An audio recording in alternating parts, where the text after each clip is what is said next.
fill your boots. We're all fruit on Tootsie Train.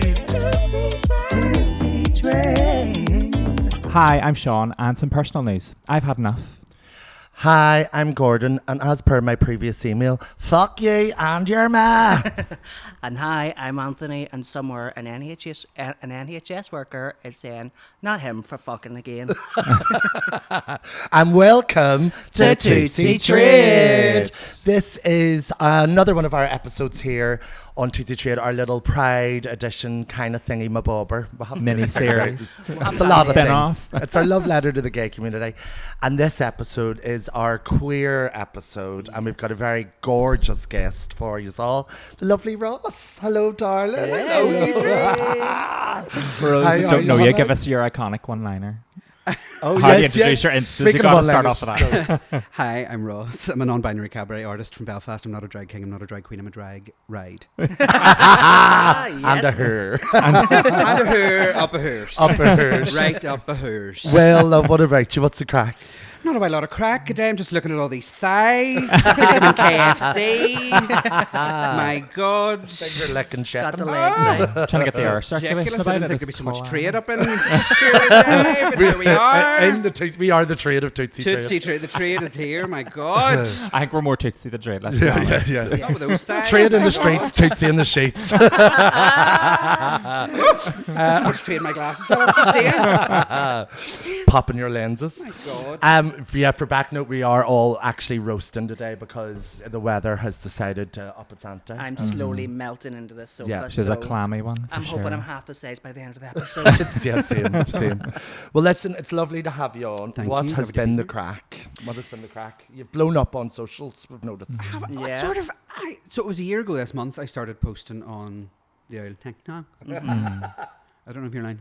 Yeah, you are. Aye. TikTok. Yeah. Started posting on there, sort of a dare with me and my associate director in the cabaret club where I work. I was like, you're 30 and a dancer, why are you not on TikTok? Yeah. Because I'd send her things on TikTok. She's like, I can't watch that, I don't have TikTok. And I was like, I feel like your granny, why do you not have that? Yeah. She was like, well, I'll do it if you will. And I was like, fine. There are enough people with very little to say who talk to their phones and make a living out of it. So I was like, I can do that. So I started doing that. And then people started following me. And I was like, all right, cool. Here I we mean, go. from all the years I've known you, it feels like a natural thing for you to be able to rant online. Yeah. Do you know what I Aye, mean? somewhere where know-it-alls can naturally Yes, congregate. Yes. But an actual know-it-all. Do And you know be what I mean? insufferable. Yeah, you just valid to their information. phones. Yeah. Aye. So I've just been doing that this year, which has been fun, and Instagram as well. Uh-huh. Yes. I think YouTube's probably next. On I think I YouTube. might want to go long form. Long form and everything. Substack. Long form, wide form, Yes. all the dimensions. All of the forms. all of the dimensions. Of Cinematic experience. And we're talking about cars, of full course. the full Ross cinematic universe Full- is what we're going full for. tail. And love with it. being on TikTok, how have you found it? It's weird Yeah. as shit. It's so strange. I love it and it's great. I've met some lovely people online through it. I've sort of created a wee community. Yes. Because being famous has always been something that I have been terrified of. Not in a sense of like, oh no, that's just too much for me. I don't deserve to be famous. I absolutely, if I wanted to be famous, deserve to be famous. I'm under no illusion, but I just don't want to be because fame feels like a prison in which from which there's no escape. A bird in a cage. I don't want Yeah. that. It's gross. I'm happy enough to be sort of reasonably well known for something. Yes. Do you know, for doing something or for, you know, that's okay. I'm okay with that. But being famous is something that would just turn the balls of me. So it's been a bit weird in that respect because I do get recognised more. Right. Like just nipping out to get my messages. You know, yesterday I was telling you earlier, I apologise to all of your listeners and watchers on the YouTubes. I was possessed by a demon. Right. Or norovirus, but I think it was a demon. It took a howl of me and expelled every last drop of water in my body over a 3-day period. And sure, I wasn't in the howl of my health. Yeah. Nipped out to get a few wee bits, you know, from Boots. It's not just from other well-known stores. Things are available. So I nipped out, and sure, wasn't it like 4 or 5 people saw me looking haunted? He's using the filters and that. I look like I've been dug up and bait with a shovel, and everybody was like, "Thank you so much for your work. You make me feel better." And I was like, "Thank you, that's really lovely of you, but I want to die right now." Contagion. This is terrible. I'm sort of trying not to poke in your face, but it's lovely and people are nice, and I'm nipping about the town and people shout up "Who's at me," and I just think that's a lovely thing. Love fucking it. hilarious. Isn't it lovely? I love it. The first thing I did was smell you because you always seem like you talk about your scent. Did I smell? I love Okay. gorgeous. Okay, yeah. good. Yeah. We're like, ooh. And you're talking about you love coconut. I'm I've gone coconut either day. stuff. Yes. Yeah. So Got a wee mixture. straight wee away I peachy was like, coconut wee quick bit and a of wee smell. milky coconut, or just a wee Gorgeous. combo. Do you know for the day that's in it? Like a wee bounty. Gorgeous. Yes, Oh. yes. Gorgeous. Bit of bounty on a beach. Nice. What's your favourite scent? Oh God, that's so. This time last year, I decided I was going to. I didn't decide. I was compelled to, through my particular neuro flavour, that I was going to live the world through the olfactory senses from now on. That's all. That was going to be my entire personality, and I decided I wanted to smell like coconut, and then that led on to me wanting to smell like concrete. I don't know. I don't understand. Concrete? Concrete. The smell of like that sort of powdery, right. urban sort of smell. Yeah. There are perfumes with a concrete note in them. That's I've my never most, heard that That's my before, most though. watched video on TikTok. Like about 2 million people have seen me sing about my ditty smelling like concrete. Why does that sound like a Megan the Stallion lyric? Mad did he smell like concrete? Yeah. Remix. There's a song on that as well. There is, yeah. absolutely. But my favourite, if I had to narrow it down, it's still the coconuts are still where my love is, Yes. obviously. And my absolute favourite is Lait de Coco by Le Monde Gourmand. And you say that beautifully. I say it like a neck, but fair play to me for giving it an go. It smells like coconut milk. Like when you open a tin of coconut, Yeah. Oh, right, a tin of coconut milk, that sort of lovely, fresh but quite Gorge. creamy and light sort of vibe. Yeah. And I mix it with everything: the beachy skin, the whatever. Because the I've seen hell you else. talking about you will mix some of your fragrances sometime. Oh, for God's sake, life's for living. I love Yeah. Have to. Do you not mix fragrances? No, but my skin is funny. Like I know that years ago I tried to Terry Mugler things on my wrist. It was Alien and the other one, and basically they smelt just of the base note. So one smelt like chocolate and one smelt like coffee. Like basically I had lunch and that's what it smelled like. Like a bag of Revels. And my skin does only repels and attracts certain things depending on what the base note is. I've noticed that because I'm wearing Dirty from Lush, and everyone always loves that on me. It's a bergamot base, and I know anything with a bergamot base is where it sits on my skin well. You like a bergamot? Love a bergamot base. Dirty fresh is Italian so citrus. intense on you. Bright, citrusy. Yeah. Very Yeah. me. Very you. Minty Yeah. fresh. It Love a is bergamot. very- But it's funny because we'll be standing in different places with friends and guys that have spent fortune on Arabian fragrances and all this sort of stuff. And somebody will walk past, say, "Well, you smell nice," and it's my 29 bottle of Lush. Do you know what I mean? Like, It is fine. Even in the shop, it doesn't smell like that. Like it does on you. There's just an Yeah. intensity to it when It's you wear really it. strong Yeah. when it's on you. Yeah. You'll get a Really whiff and go, strong. "Trudy Scrumptious is here." Where is she? but it's like my wee self-soothing thing too, though, because I just love the smell of it when I'm spraying it in the bottle. It's like that very immersive experience for me. Yeah. Like I feel like I'm ready to leave the door. Do you know what I mean? Yes. But I love fragrance stuff, like, and getting into the levels of it. Do you ever see Halston? About the designer, and it was Ewan Yes. McGregor. I watched that one. And It was out. his I know, though, I scene- haven't seen it, but yes, I know the one you're it's talking about. brilliant. It It's is really fab. good. Just and because you said Hugh McGregor, I was like, oh, I know, I've seen the cover for that. But his whole fragrance was he went to the perfumer to design it for his fashion brand, and the designer says, "Oh, bring in 3 things that he loved," and he brought in his boy's jockstrap. And she was sitting in the thing giving it a good whiff. She was like, "You've a good nose for perfume." I says, "I could do that." I could do it. Absolutely, You you bring in could. your The amount of dirty, filthy, stinking jockstraps you have around about. You'd be bringing in a chunk of the motorway for fuck's sake. Absolutely. A big slab of concrete. Just here. Get away for her. Get your neighbour. A bounty, jar of concrete. Done. I love it. I'm easier, Duck. So this is our queer special or episode. Sorry, yes. we Focusing on are the- celebrating Pride Month, Global Pride Month, and then We're trying to our get through the own- alphabet, basically, of LGBTQIA+. Yes. the alphabet math there. You know. So take us back to when you came out. Maybe the first time. Have you come out multiple Oh, times? so many multiple comings out. Yeah, There was a sort of a formative gay one, yeah. which was sort of around school time, which was an absolute fucking nightmare. You were quite young then. I was in upper 6th Aye. in school, really, sort of ish. like sort of. That would have been around the time I met you, sure. Yeah. Just the summer. Yeah. We were the summer between my Right, okay. lower and upper sixth. So that was an absolute, complete and utter nightmare. Mm-hmm. Then the other sort of, I suppose, coming out as queer would have been a bit later than that, like after sort of university time when I understood what queerness was, that was a thing, that, oh, there's this thing called queer theory, like that's a thing you can learn about and read about and go and experience and understand in terms of how identity's structured and identities are put together and performed and done, how we do identities. How does that, sorry to cut you off, what does queer mean to you? For people out there who maybe are picking this up and don't understand what queer is, how do you identify with it? What's that word mean to you? So that's a huge question, because queer in and of itself sort of defies, like purposefully defies definition, because it sort of breaks down categories and is constantly shifting and moving. But I suppose at its core, it identifies like the dominant, like the structures of all the powers that are in charge. And how they help create the sort of the most acceptable identities. It acknowledges those and then fucks about with those in whatever way that feels good for you as a person. Yeah. It was a reclamation of the word too, wasn't it? It was an absolute reclamation in the 90s. There was an academic whose name I've just forgotten, but I'm sure she's grand now. Fair play to her. She reclaimed that queerness and in a sort of theoretical academic sense, and then from there sort of filtered back into culture and to the rest of the world.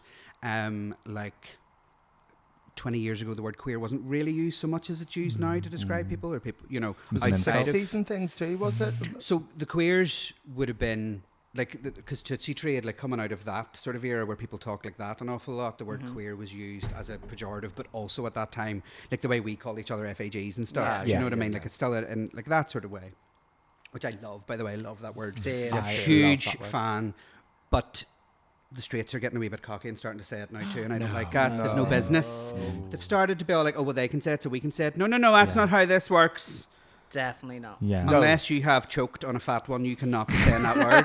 And to be fair, they probably have. To be fair, unless they they're damned to be called. Unless they have choked on a fat one and acknowledged that, then no business. No business.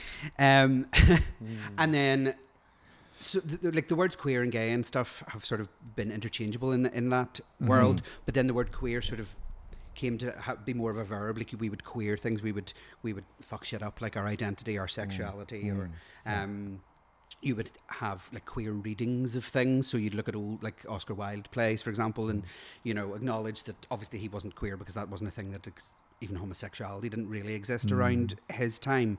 Well, it was just starting to, but people would look at his plays with a sort of queer view of them and understand them and how they were working in terms of gender and sexuality and race and class and all of those other things that are sort kind of of finding the into history that. of queerness and that. Yes, and how that pertains to the current world in which we live. I didn't really ever think about the queer thing, and it was only as in the last maybe 10 years I sort of realised, I definitely was this whole time. In the absolute otherness of it, like, just always feeling like, by the way I dressed, by the way I'd done things, by all of that, like the true essence of what queer is there to sort of exemplify or whatever, and I just never knew. Yeah. And then once it did, it was like, okay, I can see that part, but I still take that part and also the gay part with me. I don't think, I think you can be double acronym to like. Oh God, you know what I mean? You can be all of the things at once. Like queer isn't one thing like that you define yourself by. I think by me saying queer, I'm saying I'm not easy to define. And that's right. I take it. And I don't choose to be easy to term. define. For many years, like I would say I was gay, or I'm in a gay relationship or whatever, strategically so, just because it's easier for people to understand. That's cool. But it never really sat right with me. Even non-binary, like I use the word non-binary because it's something that people can understand now a little bit better, but it's still, again, as a label that acknowledges the binary that I have no time for. So do you know what I mean? Like all of these things are sort of problematic and complex. Yeah. And queer is a sort of quite succinct way of of naming that. Putting it Do you know what I mean? Yeah. That Yeah. saves 17 sentences whenever I'm trying to introduce myself. Do you know what I It's mean? that, Yeah. it's like the label, like, so also for me, like the labeling thing growing up in my generation, it was the one thing that I felt we were trying to get away from, and then it's come around and a lot of people are about it, and I love it for them, and if it helps them understand where they're at right now, I just feel there's a dangerous area where it can box you in to the point of you either can't grow because you feel like you've committed to one thing, or it can be weaponized against you. Do you know that way Yes, too? my So God, yeah. I kind of feel like a lot more conversations are yet to be had, and I do think that young ones now will learn to grow in their own way and find that as well. Do you Yeah. know? Totally. I mean, I think Tumblr taught people an awful lot about like gender and queer theory and pornography, like, but also like gender and queer theory and how that world works more than my undergrad degree did or my master's did or anything. Do you know what I mean? Like, because it was just people talking about so openly and so freely about all of these things being like, when people say gender is a construct, that doesn't mean it's not real. It doesn't mean it doesn't feel real. It doesn't mean it's not material in that moment to you right here, right now. It just acknowledges the fact that it's not essentially there. Like, your men aren't essentially, if you have a penis, you're not essentially supposed to be, violent or moody or domineering, not emotional or any of those things. Like, that's the construct is that. Yes. Do you know? Yeah.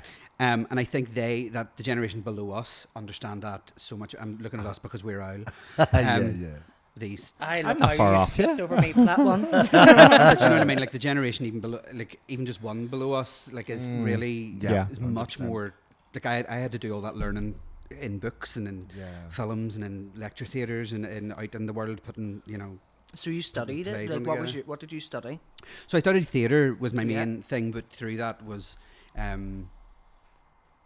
queerness and the gender theory and all that kind Yeah. of stuff was very much part of that. And my study was mostly based on voices and how queer voices and things work. But Because I done a thing for you for that, didn't I? Was it your you did a thing for my masters, and you did. Yeah. You performed in Elegies for Angels, Punks, and Raging Queens. Say in that the again? Black Box. Elegies for Elegies Angels. for Angels, Punks, and Raging That's right. Queens. I vaguely remember It's that. on, like- still on Apple Music. It is isn't still on as well? Apple Music Yeah, and yeah. Spotify, I think.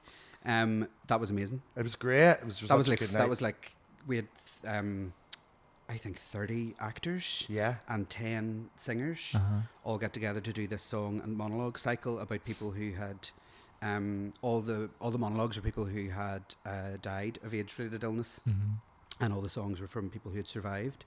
Some of the people who had passed away from age-related illness, and Gordon was a drag queen who had died. Yeah. And like, you absolutely served it. It was incredible. You whole Joan Crawford bit and all. Like, oh, it was wonderful. But yes, that was part of my masters. Yeah, My yeah. God, That's crazy. It was Like, 1,000 years. That was like 15 years ago. I was going to say. Yeah, I I vaguely don't wanna remember count. that. So weird, I vaguely And yet remember you we're being only in that. 24. How did that happen? I My God, I am a genius. I'm with the masters at the age of 11. Sure, look at me go.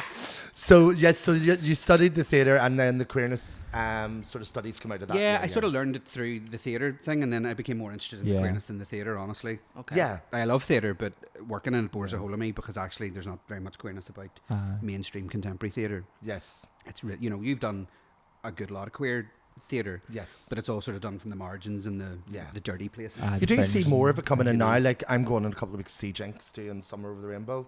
Gorgeous. So you Looks you've- fab. Yeah, yeah, I've heard amazing things from it. Yeah. So it is good to see examples by that. But I think she's even spoken around that same conversation Yeah. about being sort of queer or from Yeah. the LGBTQ and not being on the mainstream platforms. Yeah. Well, O'Mary was such a sensation Well, as too. well, there, and written Yeah. by somebody from the Yeah. LGBTQ. Cole so- Scola, he's Yeah. non-binary. Yeah. Sorry, they are non-binary. So it's They exciting are. to see that, because I do think that the queerness and theatre go hand in hand 100%. They do. It's also extraordinarily hidden. Do you know what I mean? Like, so many queer people work in the theatre industry, Oh, yeah.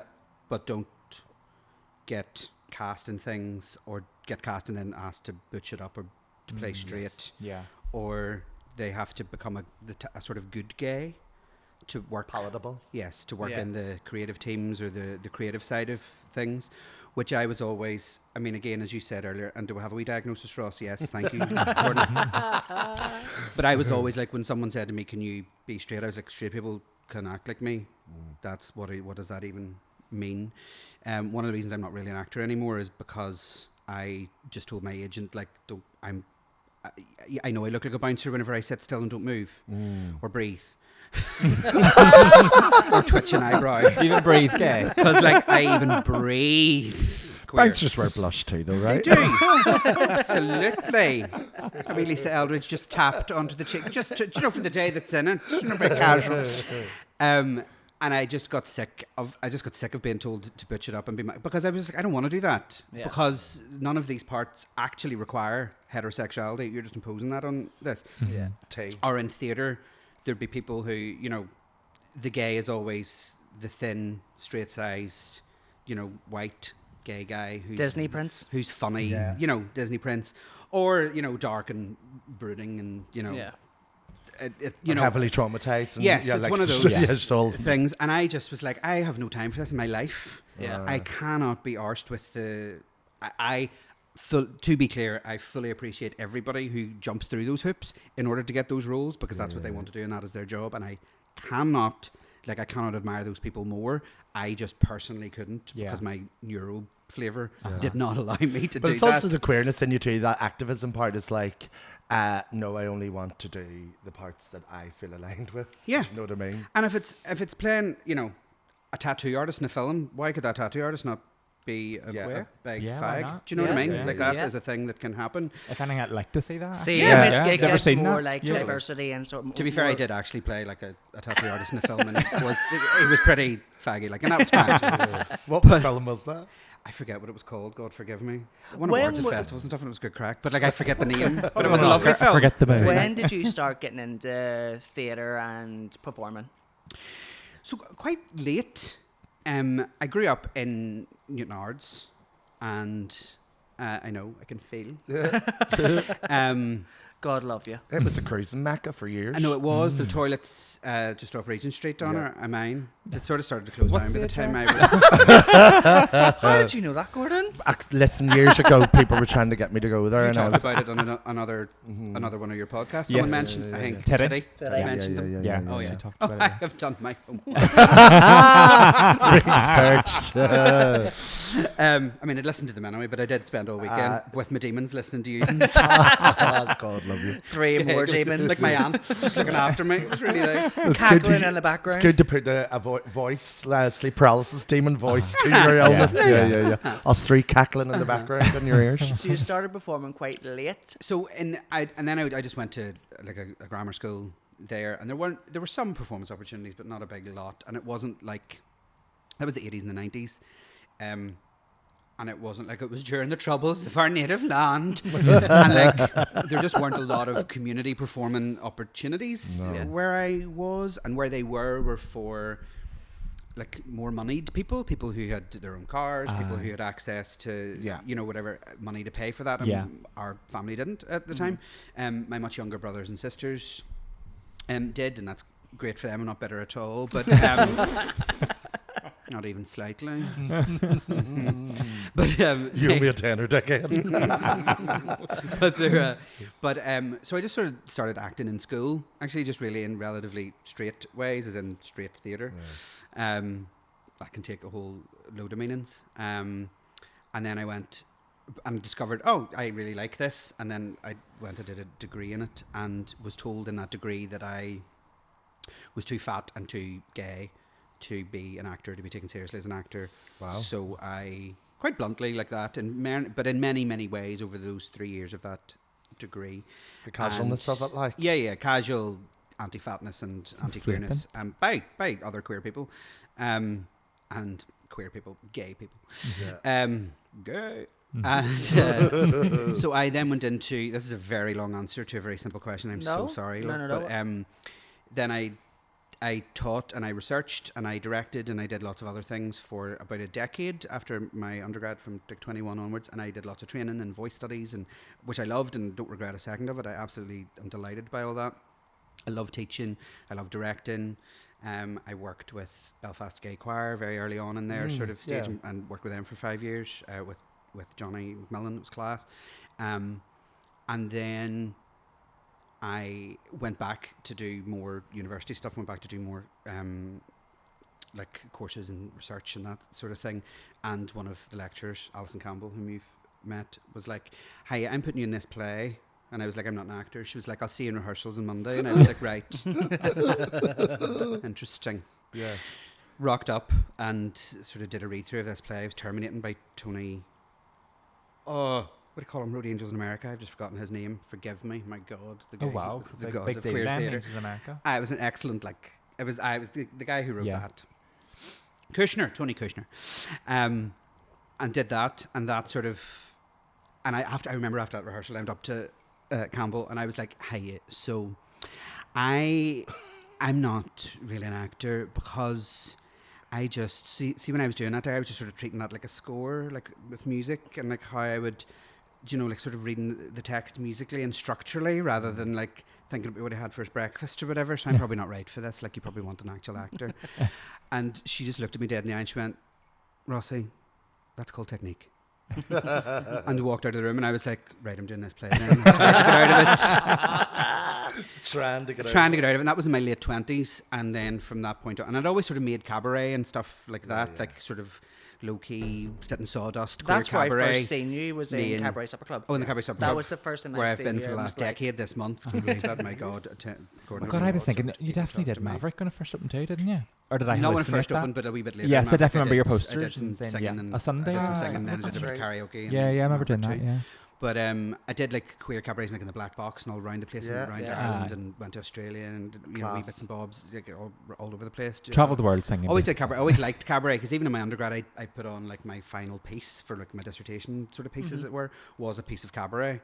We Fab. built a set out of a boxing ring out of clothesline and hung bras and all over because we were dead clever. Trying to send a wee message. Dead artistic. Couple like murals when you walked out, like to the It stage. was- yeah, the first time I walked into murals, I was like, I can make a brilliant set out of this. But even then, it was all about like queerness and gender and who's doing what. And it was all, do you know what I mean? Like it was that sort of thing. And I loved cabaret because it was like this sort of egalitarian, like everybody could have a go at it. It doesn't matter how much money you came from or how much training you'd had, or like everybody can have a go at it if you have, a creative mind and you have some sort of a talent. Like if you can sing, tell stories, do comedy, do drag. I know drag isn't a talent in and of itself. You've talents within drag too, but but still. But even drag in that space becomes its own thing, because obviously I done Yes, the Supper absolutely. Club, and I learned a lot of skill sets from doing that in there. In like, Well, you're a fabulous do you cabaret know artist. what I mean? Like working with the crowd and also just finding the new material all the time. It feels like a kind of a workshop of a theatre, if you know what I mean. Like Yeah. Because there's actually great stuff that comes out of it, but it's just constantly in the moment, and then you move on. Do you know what I mean? But some of it you can take with you. Well, as because I've well, been you there know. so long, and because I've sort of written like a sort of cabaret theatre hybrid, as it were. It's been called when I've gone to Australia and toured shows and stuff. They've been sort of cabaret theatre hybrids where we sort of write the show, and cabaret artists do write whole shows and stuff too.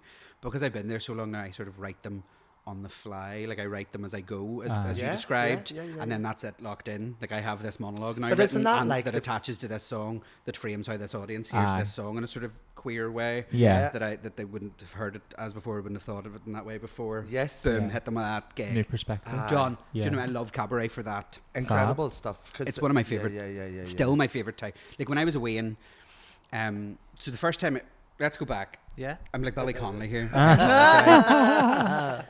When I first came out, Yeah. my school essentially excluded me. Stop. I was head boy of the, not even a boy. Scunner for them. Head student. But nice, I like that. What did you say? Head student. I Student. wondered that actually is it still head boy and head girl, or It have is. they It is have still, they- yeah. God, yeah, in Protestant grammar schools particularly. Yeah. Uh-huh. they haven't like neutralized those Jesus, titles? no, they wouldn't do No. God, them and the Um, Grammys, for fuck's sake. that. But my school excluded me, like, because rumours started about my queerness, gayness, whatever, and rumours of impropriety with younger Yeah. boys started. Sucking of dick in the course. toilets will do that. Yeah. Like, if only that had been the case, sadly, no.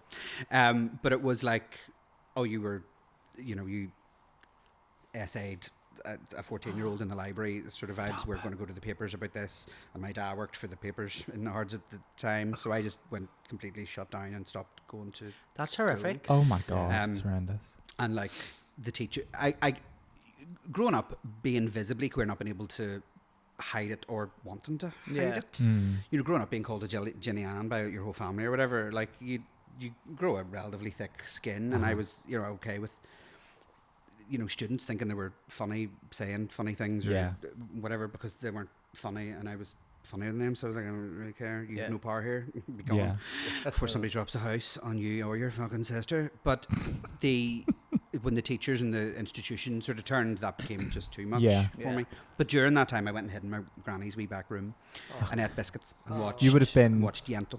I would have been like the height of Section 28, though, right? Section 28 technically never applied to the north of Ireland. Oh, really? It only applied to Britain. Okay. But we didn't need it here. Okay. Yeah, well, because it was true. weren't allowed to talk about it anyway. You couldn't anyway. But still, technically, yes. Yeah. It never technically applied here, but it because made no difference. we didn't have a. It was already a thing. Like, didn't need to talk about it. But it was pretty gross, and I just hid there. And when I was watching Yentl and watching, you know, like Bette Midler's shows and listening to Gladys Knight and Patti LaBelle and all those things, I was imagining myself like performing in a wee room with a piano and just a light and some people sitting at some tables singing. That was what I always just dreamed of doing. Never like stardom or fame or any of that. Just doing that, and now it's kind of a big part of my job, which is kind of cool. Yeah. That's amazing. Did you roar with Piece of Sky? Did you, Karen? Always. Every time? I still do. At all the versions. Even when she's harmonising with herself in the live version and all. Have you read or listened to the audiobook? Of her new... No, Barbara. We're talking about Barbara Streisand, everyone, by the way. She explains the whole boat and the camera and what it took. It was a whole fucking thing to get that one scene. Oh, like, clearly. And she was going to do it. Yeah. Clearly. He got me on to Barbara. Love her. I now. downloaded the audiobook and seen her long. It wasn't like, I need a 2-week holiday for this. Yeah. Oh, her, it's a full thing, yeah. Her like, detail, even about her fashion, like, remembers everything, where it was from. Like, she's it's definitely incredible. got autism. Oh. Yeah. Like entirely. Yeah, like in the best way possible. Yeah. Like, you know. And the fact she's kept everything too, so perfectly, everything's She has stored. everything And all of her, kept. she owns all of her stored. masters as well in a vault in her house. Yeah. Wow. Yeah. Because everyone was panicking whenever the fires were happening near her house, I think it was Santa Barbara or something. Does she have like a little mini everyone was like, mall "Oh, underneath their records." house that she like Yeah, has she's- dinner parties in? I think I've Pretty seen that much, somewhere. yes. She has like Something like a that. Victorian shopping mall in the basement, and it's some of the gowns from the different shows are in the windows, like shop displays, and she has Like a wee model dollhouse. houses and shop That and is everything. so I love that. camp. So I extra. love it. Yeah. Love it. But before I go off on a I know. rant, Be a Barbara pod. I'm always here for Barbara Rand. But the people like her and Bet and, Yes. and Gladys and, you know. Well, I mean, Who's your Patty, diva? Who's your like your number one. I know. God, that's Top such- question. I know. Oh my god, no, we'll play the game. We'll play the game later. Okay. We'll Oh, put you on the yes. spot. It'll be Oh. a really tricky. There was fights that day when we Yeah. played that. I, But had an emotional I think I'd breakdown. have to say, we'll play the game later, but I think for now I would have to say Patti LaBelle. Because okay. I've always identified with her in such that. deep, profound, beautiful ways. Okay. Because that woman is everything. Yeah. Yeah. She's loud and she's outspoken, and she has at times throughout her career sort of apologized for being too loud. Like there's a bit on Versus where she and Gladys Knight are talking, and she was like, you know, even in my 70s, I think she's in her 80s now, but even in my 70s, I worry that when I'm singing with people I'm too loud and I take over and then I feel bad, and Gladys just reached over and went, you don't ever have to apologise for being you, baby. No. Oh. Me, snotters tripping me. Like, she's Gladys Knight, no, Gladys knows. And then Dionne Warwick came in, they all sang. I actually think I seen a video this week on Instagram. They were in Vegas. One of them maybe was turning in Vegas and brought the other one on. Oh, they do that all the Stage, time. Yeah. Yeah, supporting each other. Yeah, and it was like I think appeared on there's a stage tour in their plan for 80s. some of them. Vegas. But Patty has used it, like that extraordinary voice that she has, Yeah. that's so femme and so black and so all of the things that are looked down upon in the world. And even in Motown, she was too much for Motown. You're not allowed. No, none of that. She was like, I'm not compromising any of this. I'm going out there and I'm being me, and I'm going to Yeah. sing. If you're going to give me a microphone and give me a song, it's in my key. Yeah. Pitch standard. I suppose if I could sing, you would I know. be I sick of wish me. I could You would be sing. sick of me. I would not fuck up. So I totally get it. I'm like, I'm the who is same. trying to quieten this bitch? I Like, think it's fair worse play. whenever You you can sing. love Like, music and you love it so much, but you cannot Oh, sing. It's God. horrific. yeah. I mean, everybody can sing. It's so sad. Who's the real victim here? Yeah, I know. Did you feel that? I felt that so myself. bad. It really came actually from a believed you for a second genuine. when I You should believe me 'cause that's how I feel. He's not doing a bit. He's genuine. No, that was real. I know. And I felt that. I'm not an actress. I'm mean, a I wannabe think- singer. I think everybody can sing. Yeah. It's No, just I- a case of whether. I mean, you might not be able to sing in a way that people want to pay money to come and sing. But that's okay. You can still love and enjoy it. And when Yes. I did karaoke in Maverick, like that was okay. So for my little autistic ears, that was really loud and very late, and I couldn't have like when they said, "Do you want to come back after the pandemic?" I was like, "I don't think I will because I've got used to the quieter, and I'm all right with that." But I loved it in the sense that people would get up. And not a care in the world would sing out of tune, out of whatever they didn't care. They would just roar out of them. And the joy that they were getting out of that gave me so much more joy than somebody who can sing, getting up and doing like, I'm just going to do this song that I'm really good at. Boring! Yeah, it's very freeing. But You like know- the years I I've love done doing karaoke, I think even if it is a bad singer, it's almost more enjoyable for the people Yes. watching. Yeah. You know, because they're like, It's better for the room, but it's not better for the person singing. It's horrific. I It's don't terrible. think. I mean, you can. Especially when you know you can't sing. You see, I just own it You now. can't train to get Whatever. better, but I it depends know, on. He has tried. But also the act of just. I mean, the act of singing itself Yes. is just a lovely, wonderful, It free is. And so thing. when you have a mic stand, you cannot tell me I'm not like a superstar diva on that stage. See, when I have a mic stand, like that, I'm there. Like I'm in You Wembley are Stadium. there. Honestly, it's Pure- escapism. Pure Like, beehive. with the gull of the people's ears, but you know, Beyonce and her Tina Turner era. literally, Yeah. literally, yeah. Working out. Like that sort of Yeah. vibe. Sorry, Yeah. we're not If allowed to only I sing. sounded remotely like them. Oh, no. But yeah, it's fun. sad. What a I love talent to have. You're very blessed. so The sincerity of that was so seething jealousy undertone. You're very blessed. No, sing. So Paddy LaBelle's your It's favourite. good for you. Well for you. I felt like, why did I feel like I was being come on by your sea witch there? So your first like queer, your first like queer. Yeah, I'm gonna sing your voice when you're not looking. Never underestimate the power of Take the body voice, grow a language. beard, get out there on that stage. You work away, Fleur. Take my gigs. Yeah. So your first like sort of gay queer experience, like would that have been in Belfast then, or when you were like what happened? Do you mean with the sex? Like, The sexuality. Well, we're not getting into that. No, just mean like your first club or your first like going into a place and being like, okay, I'm with my people. Like, did you have a moment like that, or It was probably. I'm trying to think. Were you gay whenever we done the Pointer tour? Yeah, Yeah, I thought pretty so. much. Because like my closest friends knew from I was about 16 or 17. Because like you can't hide this shit. Like my girlfriends, whenever I was a younger teenager, I was like, "Do you know I'm probably gay?" Like have we met? And they're like, "Aye, but you're good crack and you're kind of hot. So do you want to just we keep riding and then sure if you end up being like we're teenagers, who cares?" And I was like, "Sure, cool." so Great. you were having sex with women and you were like, yeah, I'm probably gay. You were just still going with the flow. Yes, I mean I was honest about it. Like, do you know what I mean? And they were Yeah. honest too. They were like, "Oh, love, we know, we don't care. Just They're still talking about it. Yeah, we're just horny teenagers. Hashtag the gay man. just ride me. It's grand. Let's go." And I'd be like, "Okay, cool." And that was great because I didn't feel like I was deceiving anybody then. Yes, And or Yeah. land to yourself. and Orland himself or anybody or anything, and I could just be sort of open and honest in that way. So I think it was probably in various theatre places that I sort of had that. The club culture's always been something that's been a bit alien to me, as like a wee weird fat person. Aye. It's not a place where you're necessarily made to feel welcome. Do you know what I mean? Okay. And not that I avoided that, and I have had great nights out in clubs. Do you know what I mean? Yeah, yeah. And I've always, loved going to a drag bar or whatever and that sort of thing. But it's just not a space where I've ever felt particularly at home. I've tended to sort of stand out in the smoking area whenever smoking areas became a thing because it was quieter and I could have a wee chat with people. Do you know what I mean? Yeah. But That's where all the good combos happen. Like it always Oh, is. That's why I mean, I think I'm pretty sure I smoked for the first part of my 20s because they brought in a smoking ban. So you had to go outside and have a crack. Do you know what I mean? Yeah. I'm pretty sure that Changed smoking someone's ban life. made me smoke. That's how I started vaping, sure, after coming out of lockdown. Because you had to go outside. Everybody was going outside for a cigarette, you know, but then there weren't 4 by 4 on a table that's 10 metres apart kind of thing. The rules didn't account outside. So I was going outside and I was like, after stopping smoking for about 12 years, I was going, guess we smoke that fake. And I thought, no, I'll have to go on the vapes. Isn't that wild? It's just anything for in that wee, like, just that wee breath outside. Just something in your mouth, Yeah. do you know what I mean?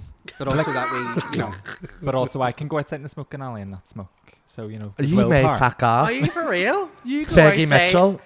When I'm very drunk, I'll have a wee. It makes it his whole personality. Dead whenever on. he's He doesn't on need to drinking. smoke because his head's lighting off on that moral high ground. Ah, yes. Clocked. So you were more like a bar person and theatre around. So you were getting exposed Yeah, to I think I built like a queer community through people I met in Yes, your like interest. more academic spaces and Yeah, theatre spaces and work spaces in that sort of yeah. way. which is a better way to sort of They're find probably more- people. I don't know that it's better. I mean it's just like It's I definitely think better in the bars. I don't you know. I mean I think very real and deep connections can come from club culture and people Yeah. meeting in bars and stuff. Yeah, I suppose. I think that's an absolute real thing and a real like it has, you know, communities, micro communities. You know, it's a whole anthropological thing. Like it's cool. Yeah. Do you know what I Yeah, mean? It just wasn't For you. it just wasn't necessarily for me. But then even I think my fatness has been a thing that sort of set me apart from a lot of spaces, and now I'm grateful for that in my mid 40s because it's sort of been a great wanker detector in that way. Okay. Do you know what I I mean? thought you were going to say something I else was going there. to say something else. I thought you were going to say wanker technique. I was like, tell me more. Maybe after the pod.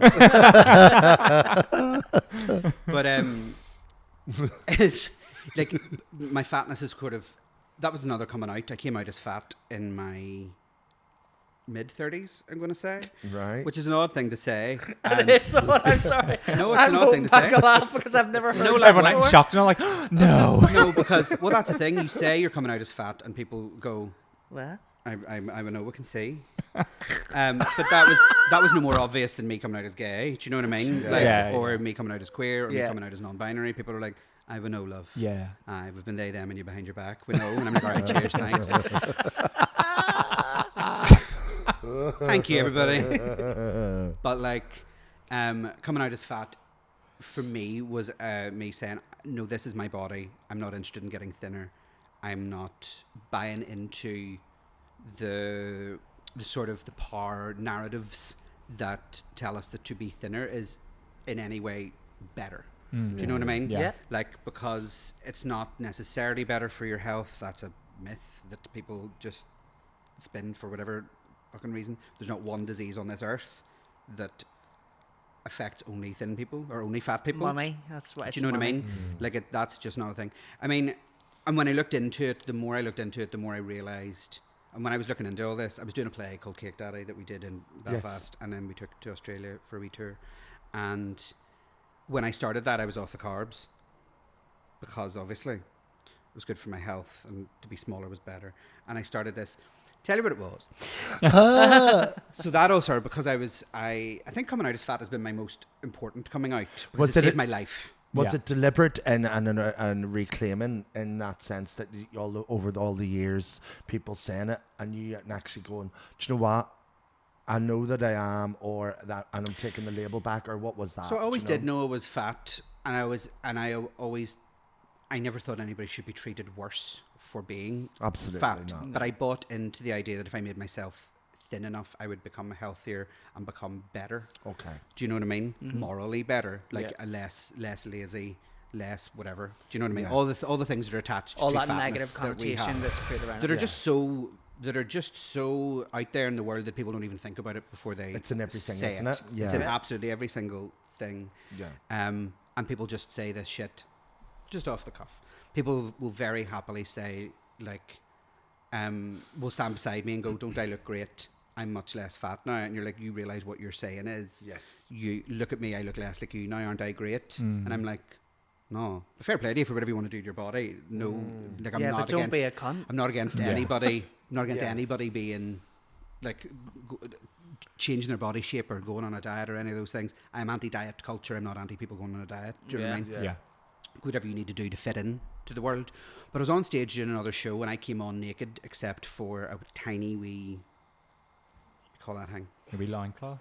No, what do you call it? An apron, because I was in another show being Cake Daddy, sort of primitive version of Cake Daddy, and I came out, and it was a show that had some horrific stuff about HIV and AIDS, like some horrific violent imagery and some horrible statistics and people telling really quite moving stories.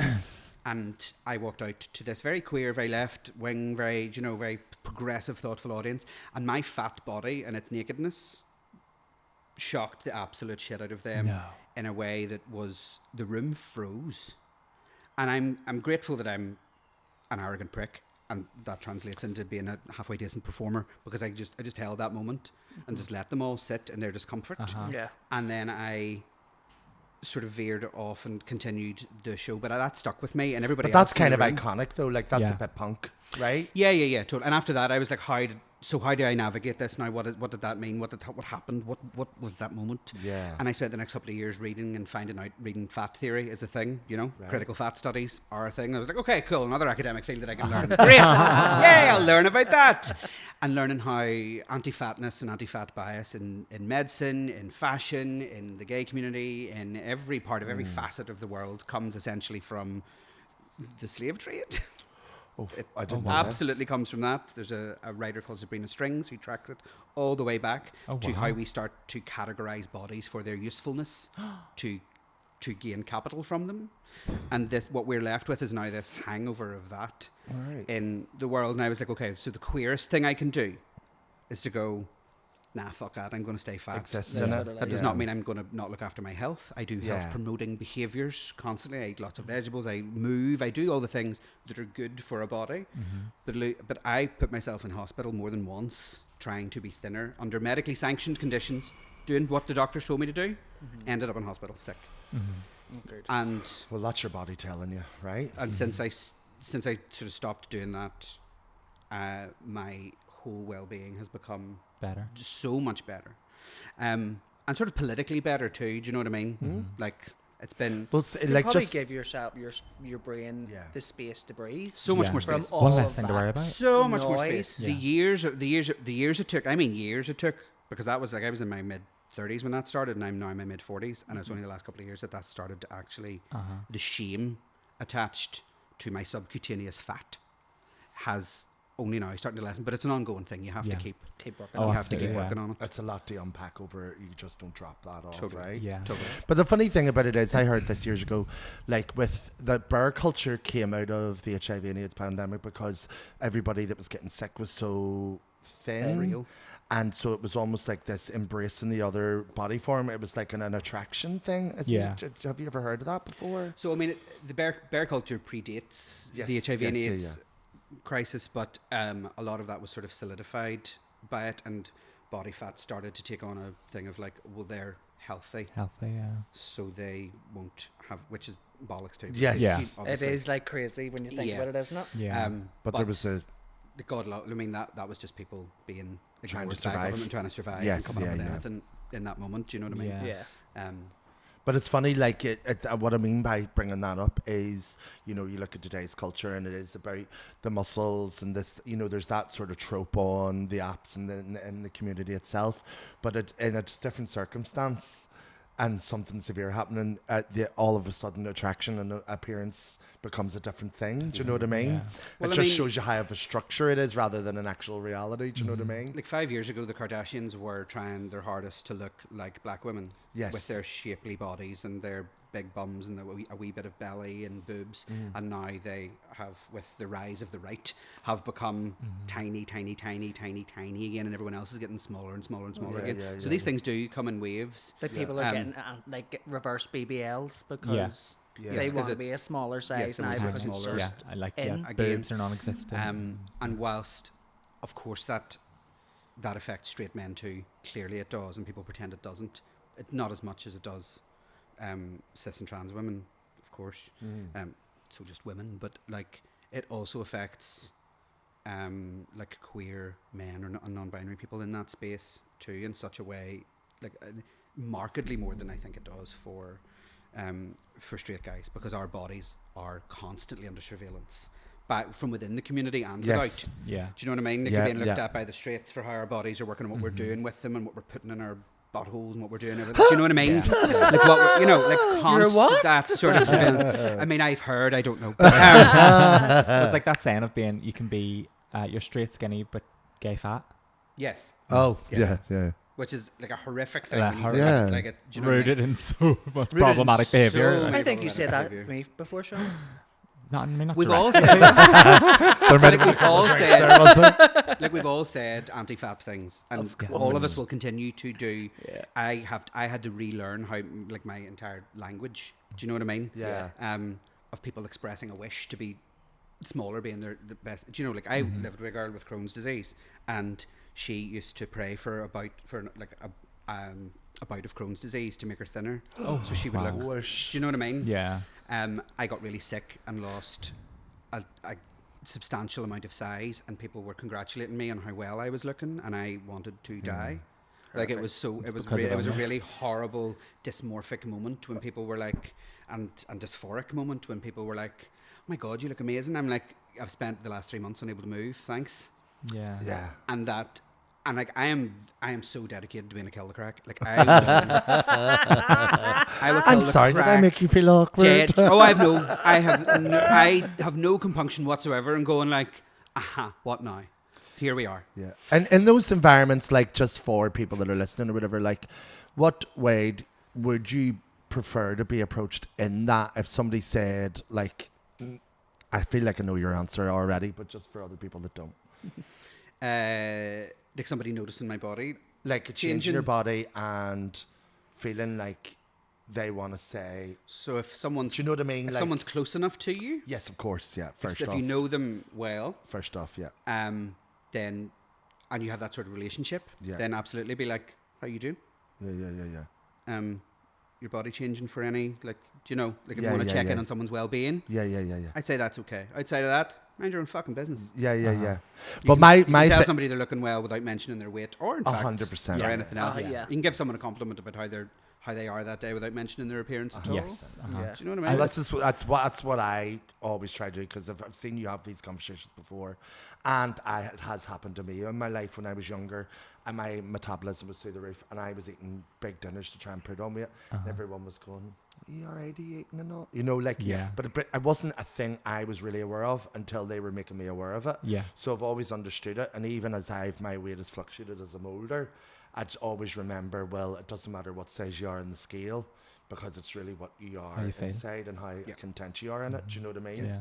And other people past now, they wouldn't dare say something to me, because I would be writing quick and saying See, something I'm back. like, I am the person on the other side of that. I always say, "Oh my God, you're looking fab. Have you lost weight?" Like, Yeah. I say that all the time. But it's an without thinking. instinctive thing for But us to it's- compliment someone. But it's been ingrained Yeah. to me from being like an athlete as a younger person, and I was always, even when I boxed, it was like, how much weight can you lose? Yeah. At 8, 9, 10 years of age, how thin can you be? How small? And you were praised for that. Yeah, to be quick. So and for be me, light, yeah. from a child, and being like, oh, the lighter you are, the better. Yeah. It's ingrained in me to never think know. in a negative way, but to always be like, oh my God, you're looking fab. If you lost weight, oh my God, you're doing great. But it's not Or even are in you are you at athletics, the it's gym? like every area of life, like workplace environments and all of that. But It's I'm just saying for Yeah. me It's personally, literally like, just, it's that's- one of the few threads that go through almost every facet Everything. of Yeah. Irish culture, British, whatever the hell you want to call it. Like, all of our culture is literally like, oh God, you're looking, never are you going to say to somebody, God, you look fabulous if you put on weight. Never. No. I, sabotage of Irish mummies, though. I say that. I say that about myself very often.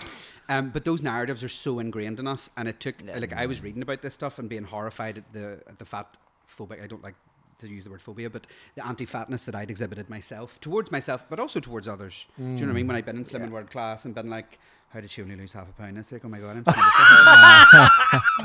Do you know, because you attach goodness, you attach morality, you attach moral superiority with weight. Yeah. You attach eating as, you know, oh, I've been good today. What have you done? Have you saved an orphan? No. You just haven't acted. No, you just didn't eat. That is not a moral act. Running a marathon is excellent, good for you. It's not a moral act. Doesn't make you better than anyone else morally. That's not a good thing to do. Yeah. And even in my gym now, and I think a lot of places are only catching up to this now, where they say you actually should weigh yourself if you want to focus on that every day. Like as soon as you get up fasted, and then you do an average, because you could be a difference of 2 kilos between a day. Like, and that's not healthy to do that. You know, if you're doing it, say, once a week, your weight's going to fluctuate.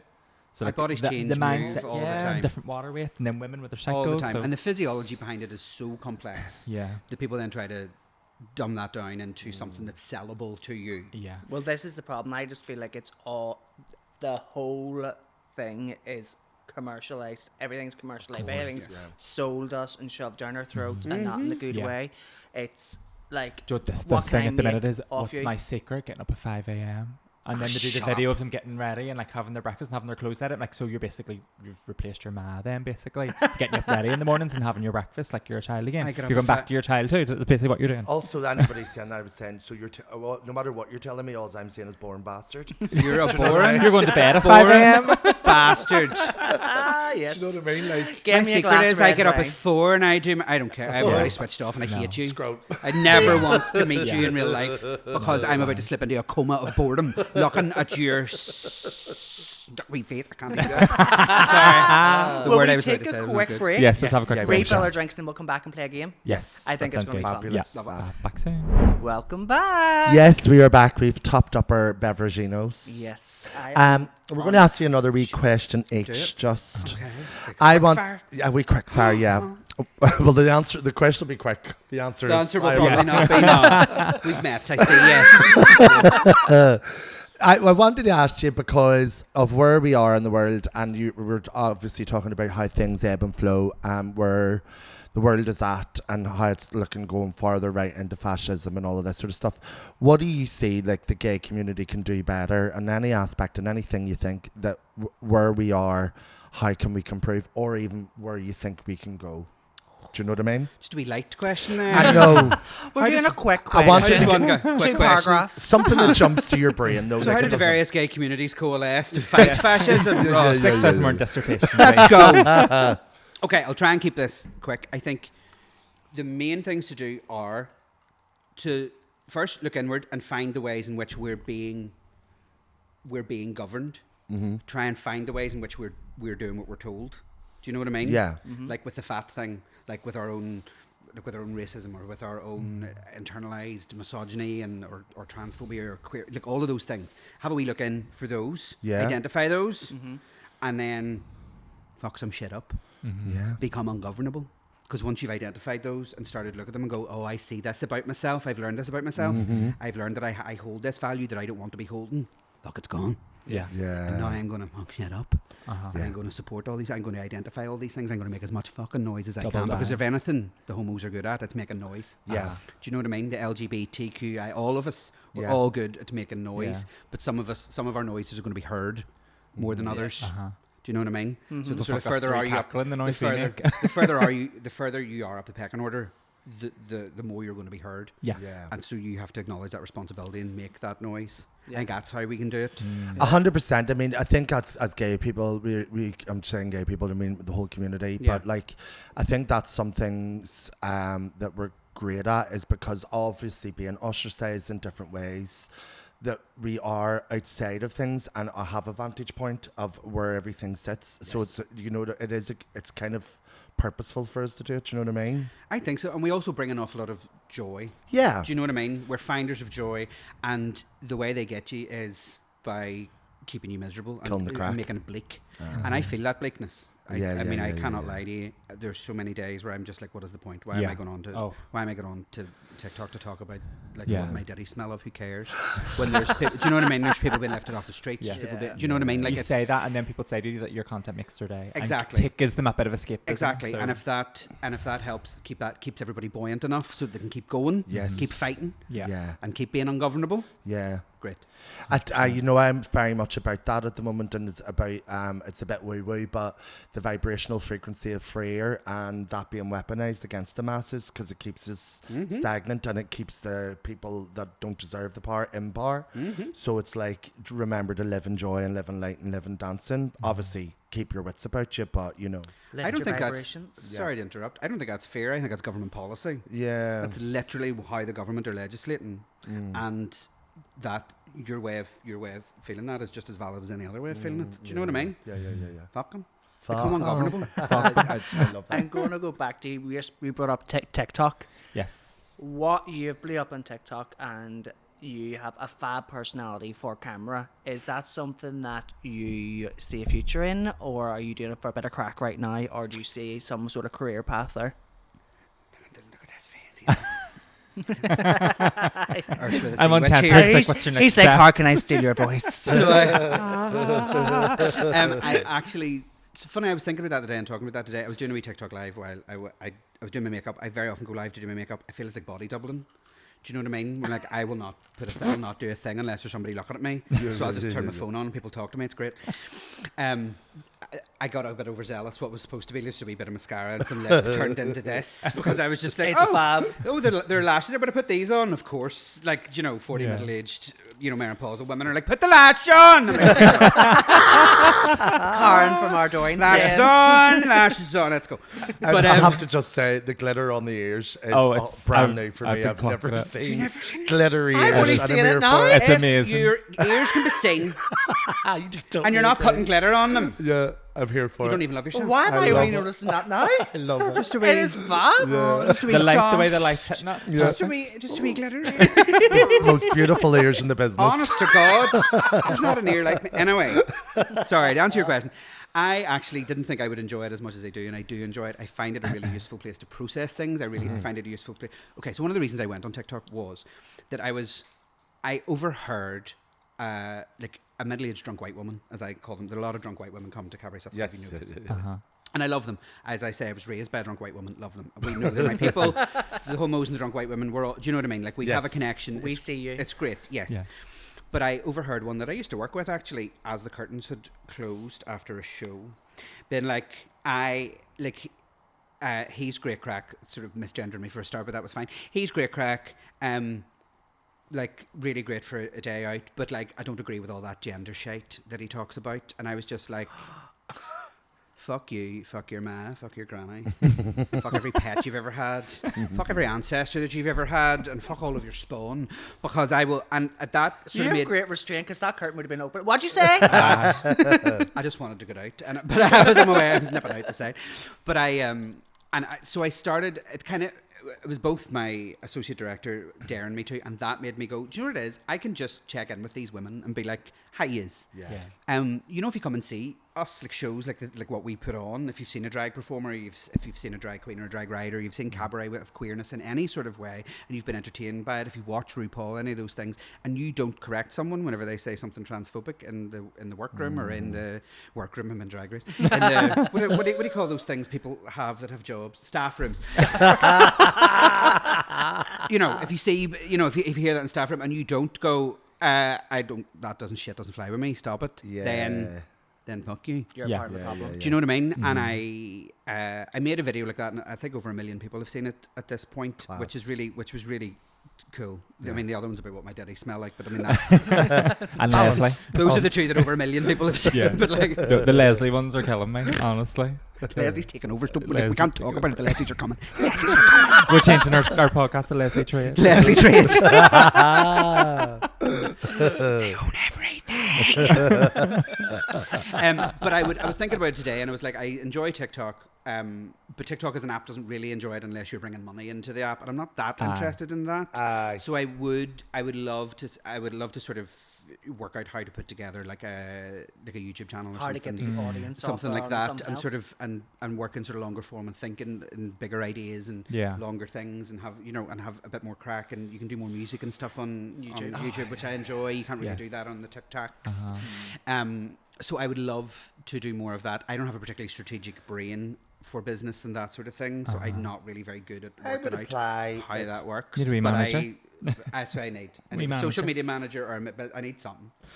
So A a way home to help. do- I don't know. A way to something. do a crossover of your like cabaret style solo performances in with the TikToks, do you know, like something intermediate in between them both, and make your sort of, because that live performance is where your heart's at, right? I do love So it. like bringing that on and bringing those followings and giving them somewhere to go live.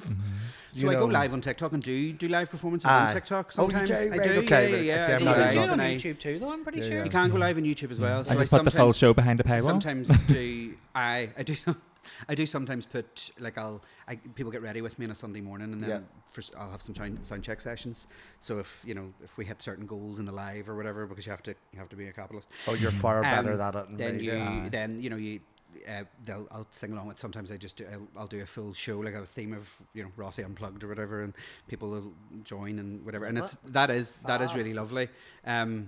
But again, becoming more limiting to do that on TikTok, so I think moving on to another platform would be I would enjoy that. Across all platforms. But it's a lot of work. Using it's a lot of work. I don't know. Yeah. About I it. know. There's a lot. But I do. If I'm going to annoy more people, do you know what I mean? Yeah. If I'm going to You just said annoy, about make Yes. more noise. if I'm going to annoy more disgruntled people who are sitting in 3-day-old crispy boxer shorts, then I'm going to have to. Yeah. Sean? I think your ambition should be to get on GB News, because that's when you've really fucking angered people. Oh, I You live get for on it, I there. will. I'm tuned in. Your question. There you go. Yes, well, it's actually really funny because your story led into my question. I was going to ask about your gender identity and navigating that, and people maybe misgendering you. Like, how do you, when you encounter that, what's your like nice way of going fix yourself? So usually my way, if someone says man, or like people just say sort of good man off the cuff, or if it's a taxi driver and I'm not going to see them in the next 10 minutes, I'm not going to correct people. Like, actually, my gender's like I can't be arsed. There aren't enough hours in the world. But if it's in a meaningful moment, my first line is man would be a strong word for me, and that usually makes them go. If they don't get that, then I'll be like, I'm non-binary. My pronouns are they and them. If you don't mind. And if they do mind, then I'm not carrying on a conversation with them, so it doesn't really matter anymore. Okay. Yeah. Yeah. No, that's I fair. think you have a great way of handling it, and the way you come across talking about queerness and non-binary is really palatable to ignorant people. That's really lovely. So Yeah, I know, because No, it is. it is really palatable to listen to, because so many people jump to anger Yeah. and they jump to defense, and then it holds us back. Yeah. Well, I think the whole thing was. Because to me, Which it's just not- escalates. It into- escalates yeah. into And something nobody that gets anywhere. there's no conversation then.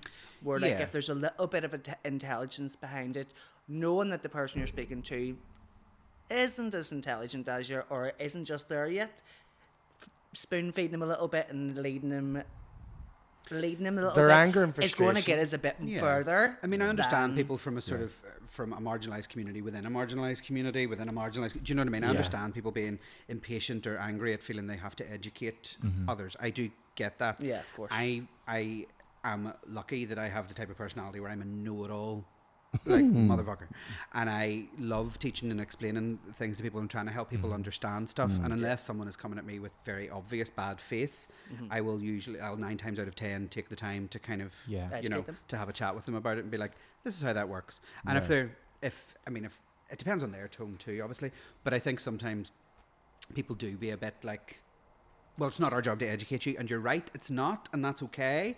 And people can go on, and I understand your anger in that moment, but as you say, that doesn't create conversation. It sort of shuts things down quite quickly. And I understand it. I'm not criticizing people for that. I agree. Even I just slightly. think, It's like, just I think I think it helps us progress that little bit quicker, and It's my mummy always says you get more with sugar than you do with salt. well, so if it's you like, catch do you know more what I bees mean? with honey. yes. Yes, yeah. You catch more bees with honey. Than That's with what my vinegar. mum always said. Aye. Yeah. And so I sort of see that as it's my responsibility then, because I have that capacity Yes, to do it. which was really very kind of you to say, because I love that.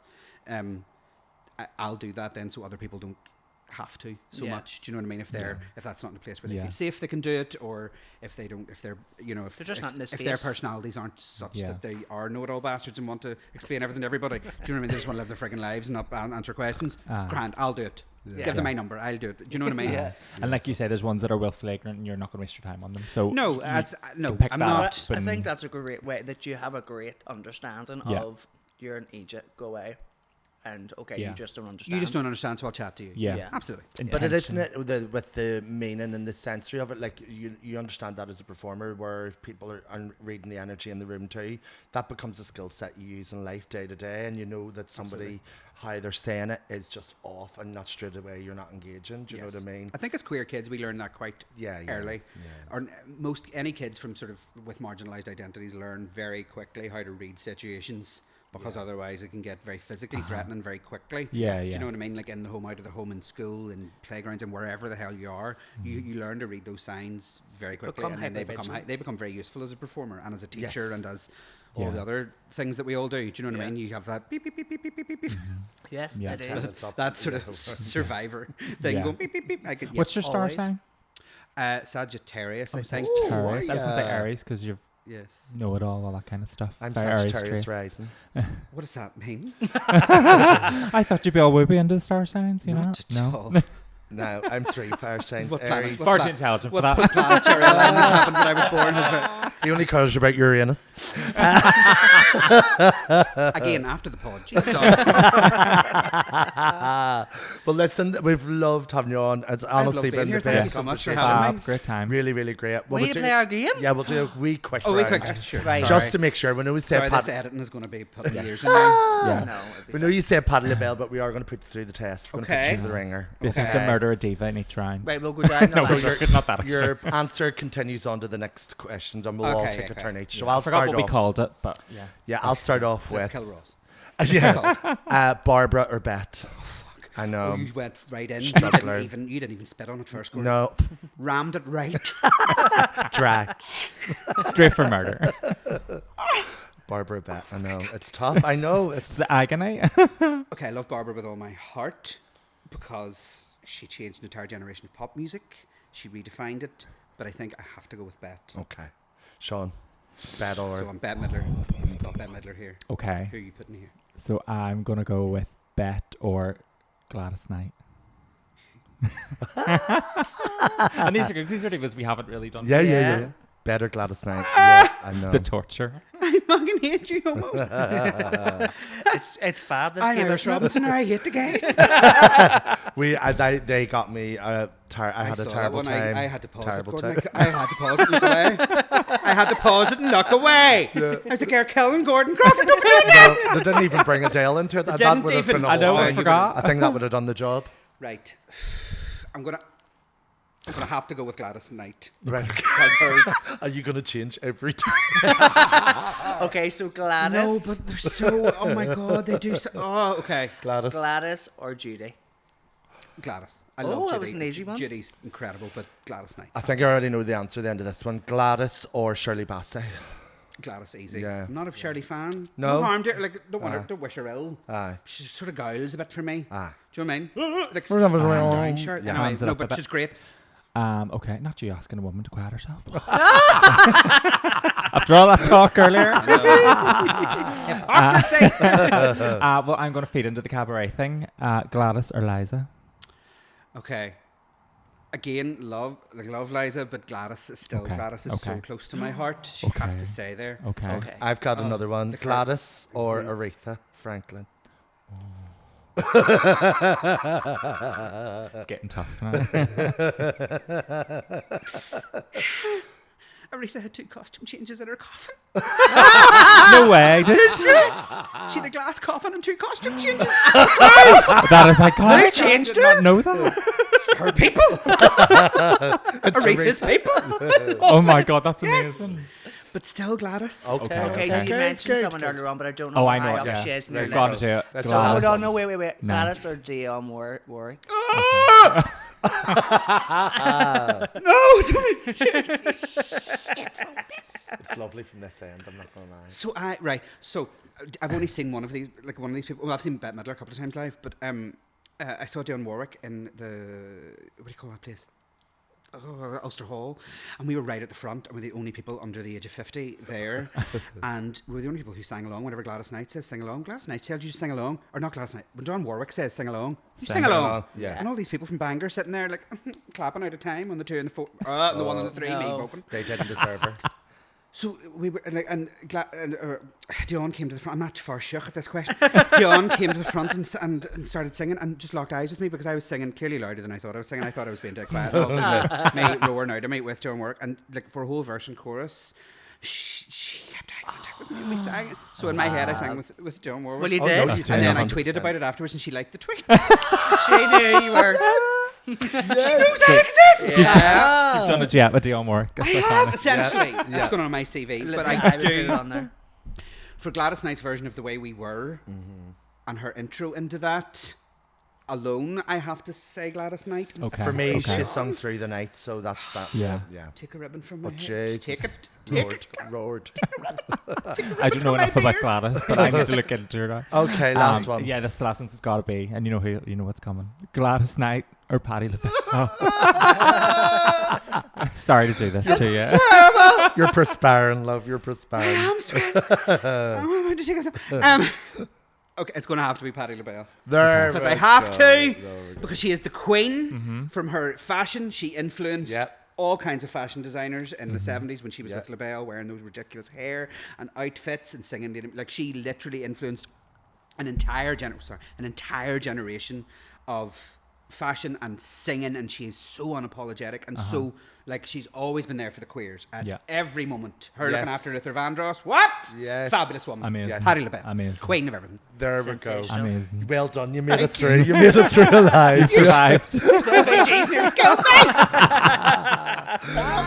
Ross, my darling, it's been lovely having you on. Amazing. Thank you so much. Thank So you fun. so Thank much you. for coming Great on. to It's have been you. Follow for them having on me. socials. Yeah. What's the social? Yeah. It's cabaret_Ross There we go. Yeah. and all the things. All across. Love it. Amazing. Yes. Thank you so Thank much. you. Thank you so much. Bye, everyone. Bye. Boots. We're all pooped on Tootsie Train.